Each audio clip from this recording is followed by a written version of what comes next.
The original 24-track tape of Do They Know It's Christmas is still owned by Midge Ure. He agreed to remix it for us to reveal the secret ingredients which went into Britain's most successful pop record. Well, I mean, being left with a song that's, that's slightly erratic, to say the least, or the basic idea of a song that's slightly erratic, the first thing you have to do is knock it down into sections. You have to make some kind of mathematical sense of it. There has to be a verse and a chorus and a midsection and whatever. And in order to do that and to give yourself a base to build the track on, you have to write the drum pattern. It's what you start with initially. It's the bones of it. So I wrote the drum pattern, just a very basic thing to get us going, which of course Phil eventually replaced. So once the drum pattern's up and running, I have it blocked out in sections, knowing exactly how long the choruses are and making my mind up how long the verse is going to be. And then I put down a string pad, which is just a real basic, 3-finger straight chord thing, which gives me the basic outline of the song so that I know roughly where I am when I start going back to the beginning again to layer all the other instruments on it. Now, a drum track and a string thing like this is pretty dull stuff, but believe it or not, this is the actual bones of how the track comes together. Once I'd done this, I had to go back and make the beginning a bit more interesting, a bit more mournful and atmospheric and ethnic-y, I suppose, because I wanted the song to start off with this very mournful sound, but finish up with this very incredibly kind of joyful, Christmassy feel. So I did. We took the thing back to the top and added. Well, I actually nicked this, believe it or not. I told Tears for Fears about it later. I nicked a great drum sound from a Tears for Fears album. I think it was the Hurting.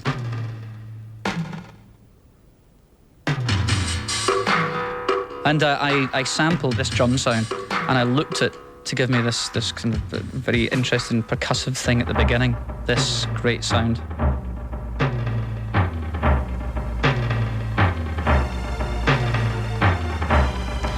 Now that set up the beginning for me. I added, because the tricks in the studio are great fun. I mean, just plugging in a synthesizer and making a noise that isn't that interesting. I took a guitar part, a kind of funny guitar riff thing, if I can find this, and I used this as a kind of didgeridoo type sound at the beginning. This weird guitar thing, which doesn't sound anything like a guitar because it's been sampled and it's been pitched right down, but it gives it a great feel along with the rest of the track.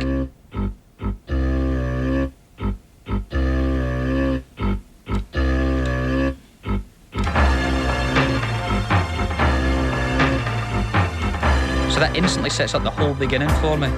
Then it's a matter of putting on some bass parts, putting on some bells, all the bits and pieces. The bass initially I did was just a simple triggered bass doing this, which I'm sure a lot of the dance acts of today will love. I hate it.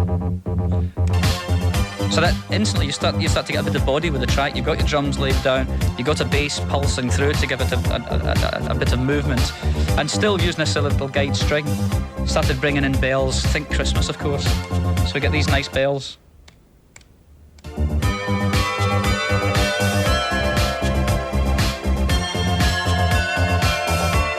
And the thing starts to take on its form now, just with these very basic instruments. Take out the guide strings and start adding the real strings, which give it a nice, well, I'm saying real strings, real synthesized strings. So I take that out, I put these in, you start to get something that starts to fill it up a little better. Little bits of counter melody coming through here as well, listen.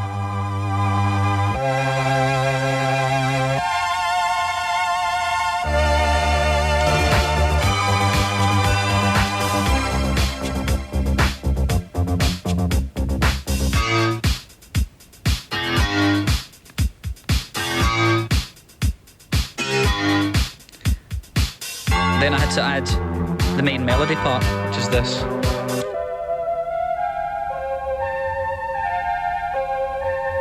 And what I did was I just built this up over and over, overlaid it with lots of different sounds, and we ended up with this kind of big choral ending to it. The Z-Cars theme, as Bob calls it.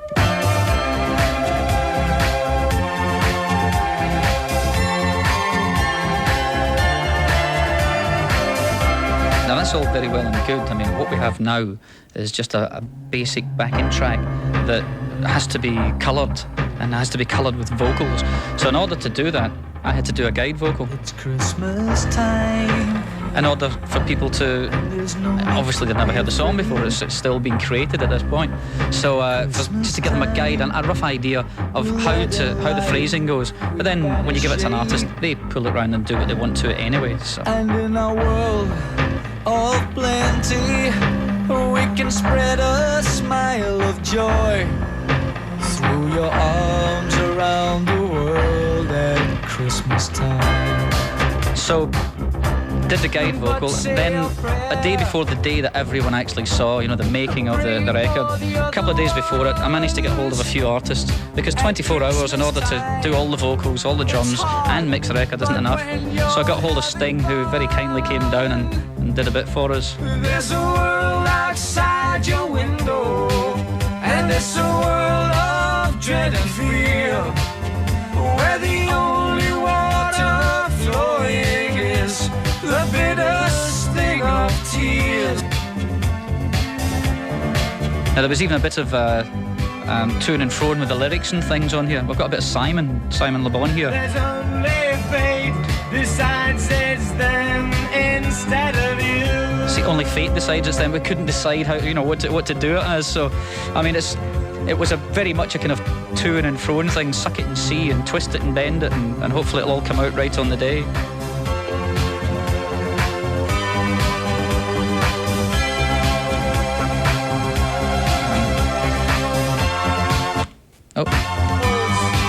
Oh yeah, hold on. There we go. This is a world exclusive. It's Paul Weller singing the song. Christmas time at all.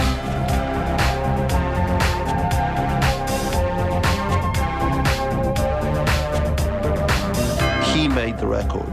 That's really it. Midge made that a hit record. There's no question of that. I mean, a lot of the ideas, I think, are excellent. That sort of, it's so full of foreboding, and it's so clearly an African sort of thing going on.